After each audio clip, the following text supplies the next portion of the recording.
Well, I may have officially bit off more than I can chew.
Well, I may have officially bit off more than I can chew. So we've got, I think, 6 of these big cedar butts that we're gonna mill down for a friend who has been super generous and helped us with the house that we've been building for a couple of years. If you haven't seen those videos and you're new to our channel, jump back. We've been at this for a long while. I'm always kind of excited about sawmill projects. I just don't really have a lot of them of my own necessarily. A few here and there, but not enough to really keep busy, which is probably good because I have a lot of other things to do. But a friend messaged recently and said, hey, is there a chance that you can mill up some cedar for me? And I said, yeah, sure, we can do that, no problem. What I didn't know is that these were the butts on some really big, old growth cedar logs. I'll just tell you, it's not a good sign when the second question after can you help me sawmill some stuff is how big can you sawmill? That's never a good second question. So I said, well, we can probably get about 28 inches. This bandsaw mill, it's an LT15 from Wood-Mizer. We're limited by this distance here and ultimately by this distance here. So if we wanted to mill something this deep, we're actually limited to about 20 inches is all. And on this guy down to here, we can mill about 3 inches at full width, which comes out to about 27, 28 inches. Of course, we can kind of work through a log like this because as long as it'll go past these uprights, we can kind of nibble, make a turn, nibble, make a turn, and so on, and get this thing down to where we can actually work on it. I'm always excited to be able to help friends who have helped us. We have been the beneficiary of some very kind and generous people, and so this sounded like a fun project, a challenging project, and a really great way to give back. So we've got these 5 still sitting here on the flatbed and then the 1 on the sawmill, and the goal is to turn this stuff into 5/4 live edge and then where possible some 2.5-inch square posts. Something I learned sawmilling the timber frame for our house was when you get these really big logs, they tend to have a fairly large butt swell on them. They have a lot of taper in the last 4 feet or so. I think that's why they cut these off like this. I mean, why wouldn't a sawmill take this wood? It's probably fairly clear, or maybe it's not. All you sawyers out there would probably know why the sawmills don't take this last 10 to 12 feet of the log. I know with cedar, there's a little bit of rot that's pretty common in the butts, so maybe that's why they just don't want to deal with it. I think the primary reason they don't take them is the butt swell. It's so large that the modern sawmills are not really set up with the head rig that can deal with this, which is something that we're struggling with too. Wood-Mizer does make a mill that's slightly larger than this. It is an LT15, but it's an LT15 wide, and it's capable of a 36-inch cut. Of course, only at the smaller depth, not over here in this portion of the throat. That would be a good solution to this problem, but we opted not to have that sawmill, and there was some really simple reasons why. So long and short of it, we don't have that sawmill, so we're gonna have to get creative to trim this guy down so that it'll fit through and the mill head can actually pass by the end of that log. Once we get that taper removed, the other end is plenty small enough and we can actually get some productivity. Normally, on a large situation like this, I probably reach for my chainsaw mill, or mills, plural, and try to use that to pare the log down. But this log is so close to fitting through the mill that I think I'm going to try it without the chainsaw mill, but if we have to, we'll use it. So my chainsaw mill, as it's set up right now, is for a 36-inch bar. That's the biggest bar that I have. But there is a little bit more room to come out and get closer to about a 30-inch throat. Right now I think we're about 28, which ironically is the same throat that the bandsaw mill has. So in the interest of not creating a crazy amount of extra work for myself, we're gonna wing it with the sawmill, and if we have to, we'll backtrack, do some adjustments to the chainsaw mill, and do what we gotta do.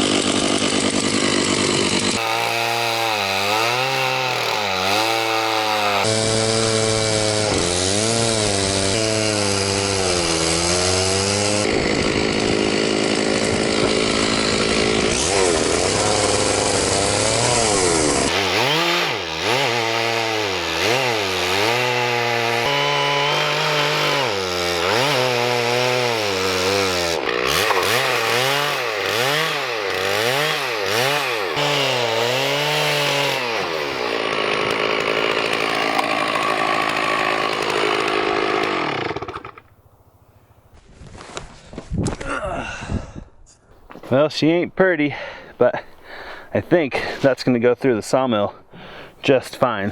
Oh, she's gonna be tight on that left side. Oh yeah, look at that. She's a little tight on the right side too. So actually, no, not gonna go through the mill. Darn it, we're close though. We're within probably an inch on the right and less than a half an inch on the left.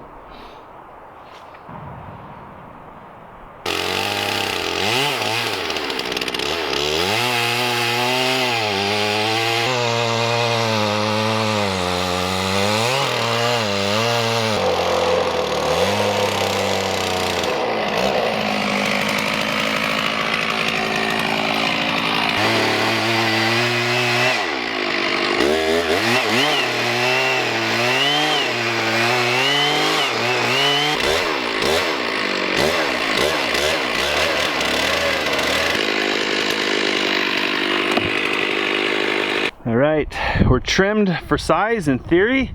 We're adjusted for taper. That's all calculated out. So I think we're ready for our first cut. So the other problem is that's as high as the saw will go, and we've got that kind of thing sticking up down there. So hopefully we can take that all off in one cut. I'm willing to hedge my bets.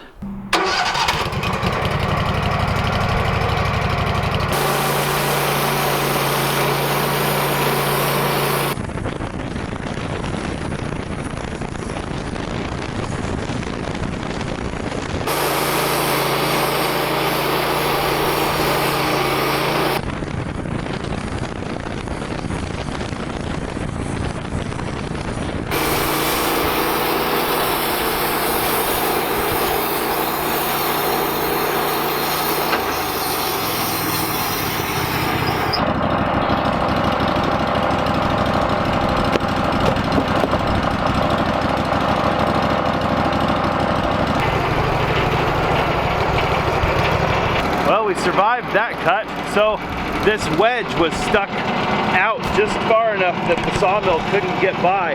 So I had to move the whole log over, and then we're good. Thankfully, there was enough fudge room on the far side to make that happen. We need to take this down a little bit more, or as much as we can, so when we rotate the log, we don't have the same exact problem.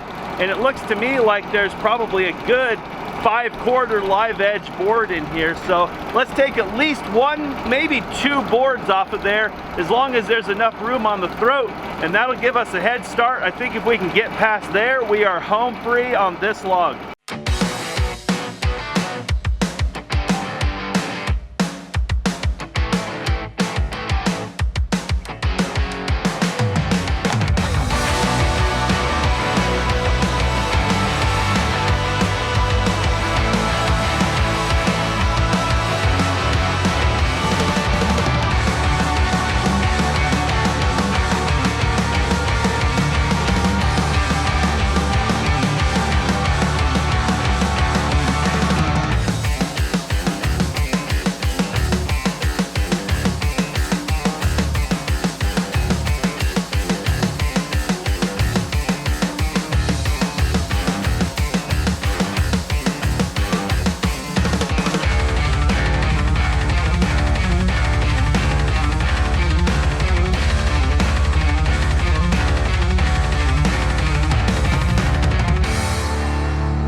Well, I think we're actually gonna win.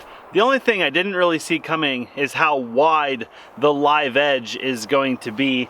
Unfortunately, I don't have a way to just rip this log in half. If I did, we can make a whole bunch of live edge because we can run half the log through the mill, no problem.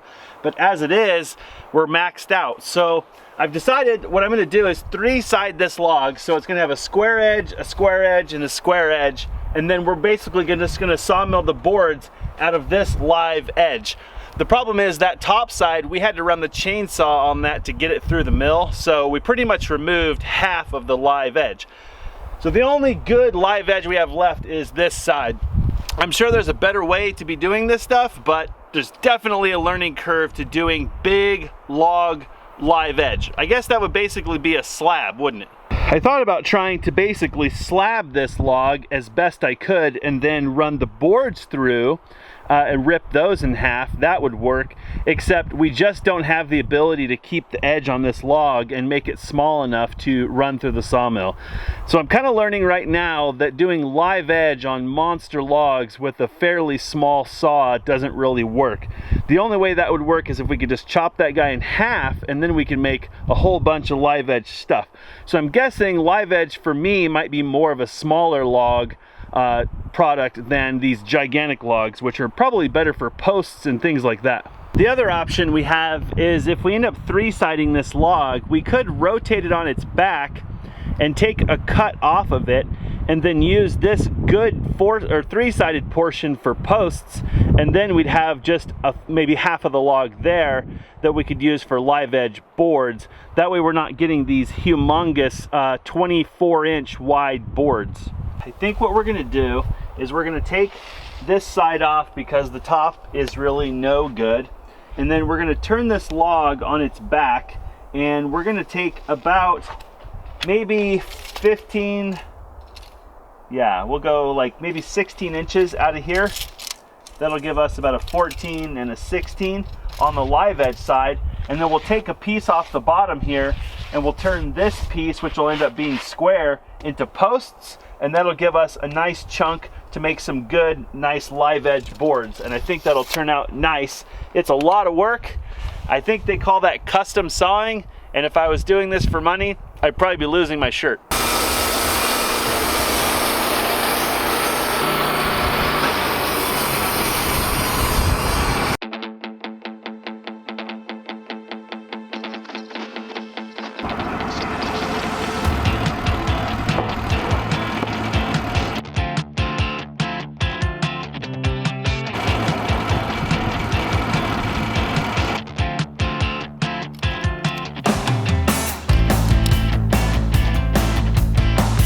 Man, something tells me we're about to get drenched.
Well, that's not too shabby for one day of work. I definitely feel like I'm kind of working through the kinks, and I feel like we found a strategy that worked. It took a little while.